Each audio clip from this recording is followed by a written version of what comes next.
À l'origine, l'aspirine a été créée pour lutter contre la douleur, contre le mal de tête bien sûr, mais surtout contre les douleurs plus chroniques comme celles provoquées par l'arthrose qui endommage les articulations. Pendant longtemps, l'aspirine a été le seul médicament des rhumatismes. C'était le seul traitement.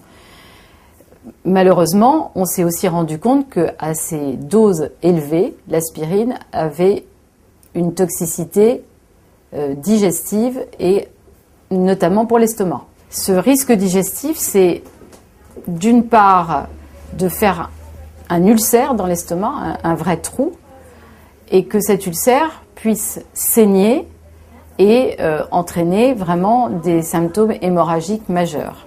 Un risque d'hémorragie d'autant plus important que l'aspirine agit aussi au niveau de la coagulation sanguine en empêchant les plaquettes de s'associer.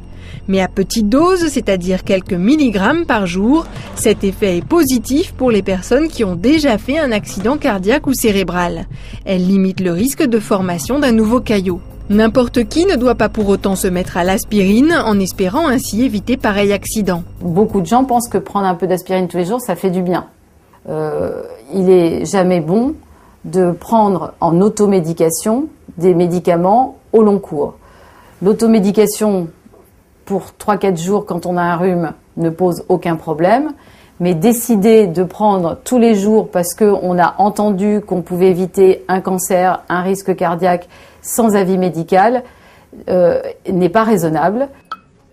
Autrement dit, sans prescription médicale, il ne faut pas dépasser 1 gramme d'aspirine de temps en temps pour un mal de tête, en essayant de le prendre pendant un repas et sous forme diluée pour limiter les risques d'ulcère à l'estomac.